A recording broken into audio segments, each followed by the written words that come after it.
என் சோக கதைய கேளு தாய்க்குலமே, அத கேட்டாக்க தங்காதம்மா உங்க மனமே. இந்த ஒரு பொண்ண நம்பி என் மனச பறி கொடுத்தேன். என் சோக கதைய கேளு தாய்க்குலமே, எம்மா தாய்க்குலமே. அதுக்குதான் யாரையும் நம்பி இருக்க கூடாதுன்னு சொல்றாங்க போல இருக்கு. வந்துட்டாளுங்களா தேடி பிடிச்சேன்.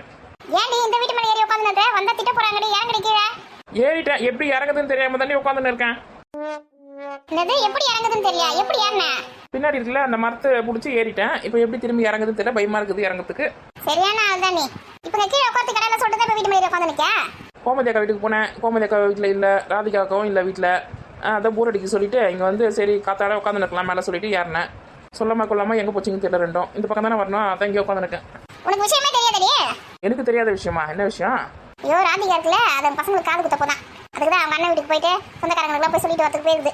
அப்படியா சங்கதி? நமக்கு தெரியவே தெரியாது. என்கிட்ட ஒரு வார்த்தை கூட சொல்லவே இல்லை. நம்ம இந்த ஊருக்காரங்க தானே, பொறுமையா சொல்லிட்டு இருக்கோம். அப்போ கடை விட்டு விருந்து கன்ஃபார்மா? ஆமா ஆமா, விருந்து கன்ஃபார்ம் தான். அடுங்கடா மச்சி அடுங்கடா, பாவாட பின்னாடி தான் ஓடுங்கடா. குத்த வச்ச பொண்ணு எல்லாம் அத்தை பொண்ணு தான், மத்த பொண்ணு எல்லாம் எங்க மாமன் பொண்ணு தான். கை தட்டி கூப்பிடுது ரெண்டு கண்ணு தான். போதும் போதும், பாட்டெல்லாம் போதும். இங்க ஒரே வெயிலா இருக்கு, நிக்க முடியல. வா பரிணா கவிடிக்க போலாம், அங்கதான் நிறைய மரம் இருக்கும். அடிக்கிற வெயிலுக்கு காஷ்மீர்ல தான் போய் உட்காரணும் போல இருக்குது. காஷ்மீர் சொன்னா ஞாபகம் வருது. நம்ம எப்போ ஊட்டிக்கு போறோம்? போலாம் எக்ஸாம்லாம் முடிஞ்ச உடனே கிளம்பிட வேண்டியதான். அங்க போயிட்டு புது வெள்ளை மழை இங்கு பொழிகின்றது, இந்த கொள்ளை நிலா உடல் நலகின்றது. ஐயோ ரெண்டும் பைத்தியமாயி போச்சா? போலாம் ஊட்டிக்கு போகும்போது போலாம், அமைதியா இருங்க. சரி பண்ண இந்த பாட்டு கூட அங்கதான் எடுத்தாங்கன்னு நினைக்கிறேன். எந்த பாட்டு? மல்லரி மௌனமா. காது வலிக்குது எனக்கு. மௌனமே வீதமா, மலர்கள் பேசுமா, பேசினால் ஓயுமா அன்பே மலரே. அதெல்லாம் வந்து காஷ்மீர்ல எடுத்துருக்காங்க, ஊட்டியில எடுக்கல. கிளம்புங்க ரெண்டு பேரும். எங்க எடுத்தாங்களோ அது மட்டும் கூட்டு பிரதேசத்துல எடுத்தாங்க. ஊட்டியா இருந்தானே காஷ்மீர் இருந்தானே, எங்களுக்கு எல்லாமே ஒண்ணுதான். ஊட்டிக்கு போற வரைக்கும் கொஞ்சம் அமைதியா இருக்கீங்களா? நான் தான் அமைதியா இருக்கேன்ல, அவட்ட சொல்லு. எப்படியோ இன்னும் அடுத்த வாரத்துல கிளம்பிடுவோம்னு நினைக்கிறேன். இந்த ட்ரெயினுக்கு புக் பண்ணே இல்லையே. கிளம்பிடுவோம் நினைக்கிறேன், போயிடுவோம் நினைக்கிறேன் தான் சொல்றேன். புக் பண்ண தானே நம்மளுக்கு பட்டுன்னு தூங்கின்னு போற அப்படி சீட்டு கிடைக்கும். என்ன குத்த வச்சு தானே உட்காந்துன்னு போனோம். எவ்வளவு தூரம் உட்காந்துன்னு போவ? அதெல்லாம் ஈஸியா புக் பண்ணிடுவேன், ஒன்னும் கவலைப்படாத. ஐயோ இன்னும் புக் பண்ணவே இல்லை போல இருக்கவே. இந்த ஊருக்கு காசு மட்டும் வாங்கி போனா காசு எந்த செலவு பண்ணிக்க. கீதா கொஞ்ச நேரம் நிக்கிறியா? இப்போ உனக்கு என்ன பிரச்சனை? இந்த ட்ரெயின் டிக்கெட் புக் பண்றது காசு வாங்கி போனா இன்னும் புக் பண்ணவே இல்லை, புக் பண்ணிக்கலாம்னு சொல்றேன். ட்ரெயின் எப்படி உட்காரதுக்கு சீட்டு கிடைக்குமா, இல்ல படுக்கிறதுக்கு சீட்டு கிடைக்குமா, இல்ல நின்று போறதுக்கு சீட்டு கிடைக்குமா? நின்று போறதுக்கு சீட்டு காலியா இருக்கிறத நின்று வர வேண்டியதான். இங்க பாரு, படுத்துன்னு தூங்கின்னு போற மாதிரி சீட்டு கிடைச்சாதான் நான் வருவேன் ஊட்டிக்கு. இல்ல நான் வரல, நீங்க மட்டும் போயிடுவாங்க. ரொம்ப சந்தோஷம். ஒரு தொலை ஓஞ்சிதிரி. அவசரப்படாத, புக் பண்ணிடுவோம். எப்படியே படுத்துன்னு போற சீட்டு தான் கிடைக்கும். அவசரப்படாத.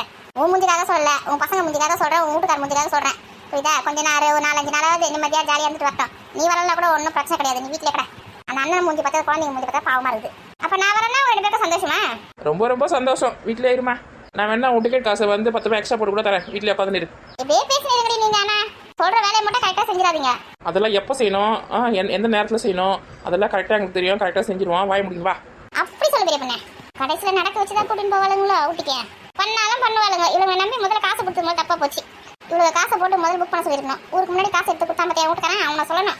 ஆனா ஏரியா பொறுமையா கொடுக்கலாம்னா இந்தாங்கம்மா சொல்லிட்டு பல காமிச்சு கொடுத்தாங்க. நல்ல நாம போட போறாங்கன்னு நினைக்கிறேன். என்னைக்கு அவன் சொல்ற பிடிச்சி கேட்டுருக்கான். நம்ம ஒரு 100 ரூபாய் கேட்டா அந்த பாட்டு பாடுவான்.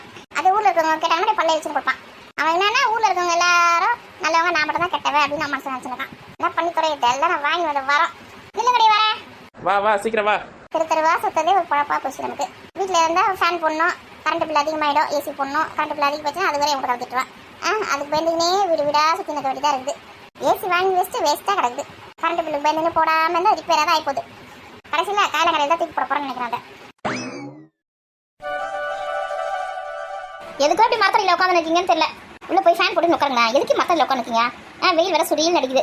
ஏண்டிய வேப்ப மர காத்துக்கு வெயில்ல ஒன்றும் தெரியலடி, இதெல்லாம் ஜில்லுன்னு தான் இருக்குது. நீங்க இது வரைக்கும் நீங்க எவ்வளவு பணம் சம்பாரிச்சீங்க? உங்களுக்குன்னு தனியா கொஞ்சம் சேர்த்து வச்சிருக்கலாம்ல. மொத்தத்தையும் பிள்ளைக்கு மொத்தத்தையும் பிள்ளைகிட்ட கொடுத்துட்டு கடைசியில அந்த மரத்துல வந்து உட்காந்துக்கிங்க. கடைசி காலத்துல அப்பா அம்மாவை பாத்துக்க முடியாத பிள்ளைக்கு சொத்து மட்டும் வேணுமா? அப்பா அம்மா வேணாமா? அவனெல்லாம் புள்ளன் பெத்த பத்தியா அந்த வயிறு பத்தி எரியுது எனக்கு. விடுடி நம்ம பெத்த புள்ளைய நம்மளே சாப்பிட இல்லாமா? ஏதோ உங்க அப்பா அம்மா இந்த வீட்டை நம்மளுக்கு வச்சுட்டு போனதுனால நம்ம இங்க வந்துருக்கோம். இல்ல நடுத்தரவு தான் போய் உட்காந்துருக்கணும். உங்ககிட்ட அப்பயே படிச்சு சொன்னேன். கொஞ்சம் காசு சேர்த்து வைங்க, சம்பாதிக்கிறதுல ஒரு 1000 மாசம் சேர்த்து வைங்க. நம்மளுக்கு கடைசி காலத்தில் உதவியாக இருக்குன்னு. புள்ள நம்ம அப்படிலாம் விட்ட மாட்டான், சம்பாதிக்கிறது மொத்தமாக அவனுக்கு தான், நம்ம நல்லா பார்த்துப்பான், தனியெல்லாம் எடுத்து வைக்கக்கூடாது, புள்ளி அந்த மாதிரி சந்தேகப்படக்கூடாது அப்படி இப்படின்னு சொன்னீங்க. கடைசியில் எங்கே கொண்டு வந்து நிப்பாட்டிருக்கான் பார்த்தீங்களா? அதுக்கு தான் ஓவராக நம்பிக்கை இருக்கக்கூடாது யாருமே. ஒருத்த புள்ளனை ரொம்ப செல்லம் கொடுத்துட்டீங்க அவனுக்கு, அதுக்கு தான் பாச நேசன்னு ஒன்றும் தெரியாமல் இருக்கான் அவன். அவனை திட்டலன்னா அவனுக்கு தூக்கம் வராதுரி. ஆமாம், அவன் புள்ளைய ஒன்று சொல்லிடக்கூடாது. பணம் பணம் பணம் பணம் இன்னும் அலைஞ்சுன்னு தான் இருக்கிறான், எவ்வளோ இருந்தாலும் அவனுக்கு தெரியாது. குடிக்க கொஞ்சம் தண்ணி எடுத்துன்னு வாடி. வராத இருமலை வர வச்சு என்னை தண்ணி எடுத்து சொல்லி என்னை பேச்ச மாத்துறீங்க அதானே? உங்களை பற்றி எனக்கு தெரியாதா? போடிதான் நம்ம இதே பாட்டு பாடின்னு இருப்பேன். நம்மளுக்கு தான் இருக்கிறதுக்கு இடம் இருக்குதுல்ல, ஒரு வீடு வச்சுட்டு போயிருக்காருல்ல எங்கள் அப்பா அம்மா. வீடு குடிக்க தண்ணி இருக்குது, கிணறு இருக்குது, கடவுள் புண்ணியத்தில் நம்மளுக்கு கொஞ்சம் நிலம் இருக்குது, அதில் வர இது வச்சு நம்ம சாப்பிட்டுன்னு உட்காந்து இருக்கோம். அவன் இப்போ என் புள்ள கொடுத்து தான் எனக்கு ஆக போதா? விடு விடு. நீங்கள் சம்பாதிச்சது மொத்தத்தை எவ்வளோ தானே கொடுத்தீங்க? அது உங்கள் அப்பா அம்மா வச்சுட்டு போனாங்க, இதே தூக்கி கொடுக்காம போனீங்களே, அது வரைக்கும் சந்தோஷம். எங்கள் அப்பா தான் சார் எழுதி வச்சுட்டு போயிருக்காரு உயில, இந்த வீட்டு இந்த நாளெல்லாம் யாரும் விற்கக்கூடாது, அனுபவிக்கிற வரைக்கும் அனுபவிக்கலாம், இதில் விற்கிறதுக்கு யாருக்குமே உரிமை கிடையாது அப்படின்னு சொல்லி எழுதி வச்சுட்டு போயிருக்காரு. அதனால தான் விட்டு வச்சுக்கிறேன் என் பிள்ளை, இல்லைன்னா இதே எப்பயும் விற்றுட்டு நம்மளை துரத்திருப்பானே. நல்ல புள்ள பெற்று வச்சிருக்கோம். தாத்தா பாட்டி, உன்னை நான் வீட்டுக்குலாம் வராதுன்னு சொல்லிட்டல, எங்கே போனாலும் எங்கள் நிம்மதியை எடுத்து விடவே மாட்டீங்களா? ஏண்டி வீட்டுக்கு வந்த புள்ளை ஏண்டி இது மாதிரி பேசுகிறீங்க? ஏங்க நீங்கள் கொஞ்ச நேரம் சும்மா இருங்க, உங்களால தாங்க எல்லாமே கெட்டு போகிறது. இப்போ உன்னை இந்த வீட்டு பக்கம் வரக்கூடாதுன்னு சொல்லிருக்கல, எதுக்கு வந்த? என் தாத்தாவையும் பாட்டியும் பார்க்காம என்னால் இருக்க முடியல. இங்கே இப்போ சும்மா இந்த நடிப்புலாம் நடிச்சிருக்காத, நீ அவனோட புள்ள தானே, அவன மாதிரி தானே இருப்ப. இங்கே இருக்கிறது எல்லாத்தையும் பிடிங்க போடான்னு வந்துருக்கியா? எதுக்கு இந்த வீடு கொஞ்சம் நாளாக கூட நாங்கள் வச்சுருக்கோம், மொத்தத்தை பிடிங்க போயிடலான்னு பார்த்துருக்கியா? அவன் அப்பா ஐடியா போட்டு அமைச்சிருக்கானே.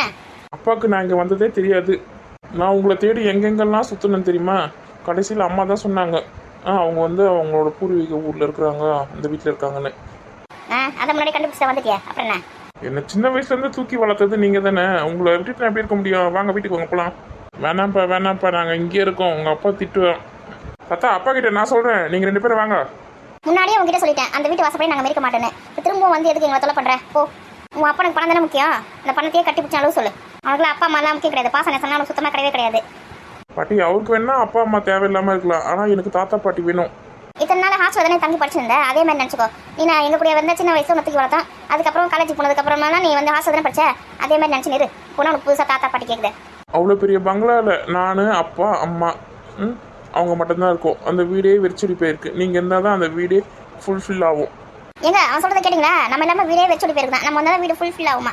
வீட்டை விட்டு வெளியே போங்கன்னா அவங்க அப்பா கழுத்து பிடிச்சி வெளியில் தந்தானே, அதெல்லாம் மறந்துட்டோமா நம்ம? இப்போ எதுக்கு வந்து கூப்பிட்டு இருக்கான்னு எனக்கு ஒன்றும் புரியலையா? இனிமேல் உங்கள் அப்பாவுக்கு கொடுக்குறதுக்கு எங்ககிட்ட எதுவுமே கிடையாது. இந்த வீடு கொஞ்சம் நாளும் கூட எங்கள் பேரில் இல்லை, இதை யாரும் விற்கக்கூடாதுன்னு வேறு என் மாமனார் எழுதி வச்சுட்டு போயிருக்காரு. அதனால இருக்கிறதா தான் இருக்கலாம். உனக்கு வேணா இங்கே வந்து இருந்து போனாங்க, எங்கன்னா வெளியில் போகிறோம். பாட்டி நீங்கள் எங்கே போகிறீங்க? அதான் இந்த வீட்டை ஆட்டி போடுறது நீ வந்துருக்க, நீயே இருந்துக்கோ, நாங்கள் போகிறோம். ஏங்க ஏந்துங்க போகலாம். பாட்டி அவசரப்படாதீ அவசரப்படாதீ, இவனாவது நம்ம மேலே பாசமாக இருக்கேன், நம்ம புள்ள தான் நம்ம வளர்த்தது சரியில்லை, இவனை நம்ம தான் வளர்த்தோம், ஆனால் நம்ம மேலே எவ்வளோ பாசமாக இருக்கான் பார்த்தியா? திட்டாத விடு. எங்க ஒத்த புள்ள சொல்லிட்டு பாசம் வச்சு நெஞ்சிலாம் புண்ணா போயிருக்குங்க. அவன் பேசின பேச்சு ஒன்றும் வீட்டை விட்டு வெளியில் போங்க அப்படி சொல்லிட்டு நம்ம 2 பேரும் துரத்துனானே. அப்போ என்னங்க போச்சு உங்களுக்கு? இவன் ஒட்டுவனா உறவுனா சொல்லிட்டு நம்ம வந்தோம். திரும்பவும் புதுசாக வந்துருக்குறான் உறவு எடுத்துங்க, திரும்பவும் காய பண்ண பண்ணமா? இனிமேயும் எதையும் தாங்குற அளவுக்கு எங்கள் 2 பேரும் உடம்புலையும் தெம்பு கிடையாது, உடைக்கிற அளவுக்கும் உடம்புல தெம்பு கிடையாது. போப்பா நீ கிளம்பு. பாட்டி நான் என்ன சொல்ல வரேன்னா, நீ ஒன்றும் சொல்ல வேணாம், இங்கேருந்து போனால் போதும். அம்மா எப்படிப்பா இருக்காங்க? அம்மா நல்லா இருக்காங்க தாத்தா. ஏங்க நீங்களா திருந்தவே மாட்டீங்க நீங்களா எவ்வளோ செருப்படி வாங்கினாலும் நீங்கள் திருந்தவே மாட்டீங்க. இல்லையே நம்ம புள்ள நம்ம பெத்த புள்ளையே சரி கிடையாது, ஆனால் வேற வீட்டு பொண்ணு மருமகளாக வந்து நம்மளை நல்லா தாண்டி பார்த்துக்கணும். அவள் என்னைக்காவது மூஞ்சி கொண்ட மாதிரி பேசியிருக்கால, எல்லாம் நம்ம புள்ள சரியில்லை, வேற என்ன பண்ணுறது? அவளை எதுக்கு நீ கொச்சிக்கிற? அதுவும் சரிதான், கத்ததே சரியில்லை, நம்ம வேற என்ன கொச்சிக்கிட்டு? அம்மாவுக்கு தான் நீங்கள் 2 பேரும் வீட்டுக்கு வரணும்னு சொல்லிட்டு சாமியெல்லாம் வேண்டின்னு இருக்காங்க. வீட்டுக்கு வந்து மரியாதை இல்லாமல் பேசி திரும்ப கழுத்து பிடிச்சி வெளியே தடுறதுக்கா? நாங்கள் கால் வேறு கஞ்சி குடிச்சாலும் இங்கேயே நிம்மதியாக குடிக்கிறோம், அங்கெல்லாம் வர முடியாது. அம்மாட்ட சொல்லு போய். தாத்தா நீங்களா சொல்லுங்க தாத்தா. இல்லைப்பா நாங்கள் தனியாக இருக்குது தான் எங்களுக்கு நல்லது, திரும்பவும் நாங்கள் அங்கே வந்து வச்சுக்க பிரச்சனை தான் நடக்கும். உங்கள் அப்பாவுக்கு எங்களை பார்த்தா பிடிக்கவே பிடிக்காது. ஆனால் நீங்கள் சம்பாதிச்சிட்டு அந்த பணம் மட்டும் அவனுக்கு ரொம்ப பிடிக்குதுங்க. நீங்கள் வாங்கி கொடுத்த வீடு வாசல் காரு பங்களா அதெல்லாம் அவனுக்கு பிடிக்குது. ஆனால் உங்களை தான் பிடிக்கல, என்ன தான் பிடிக்கல அவனுக்கு.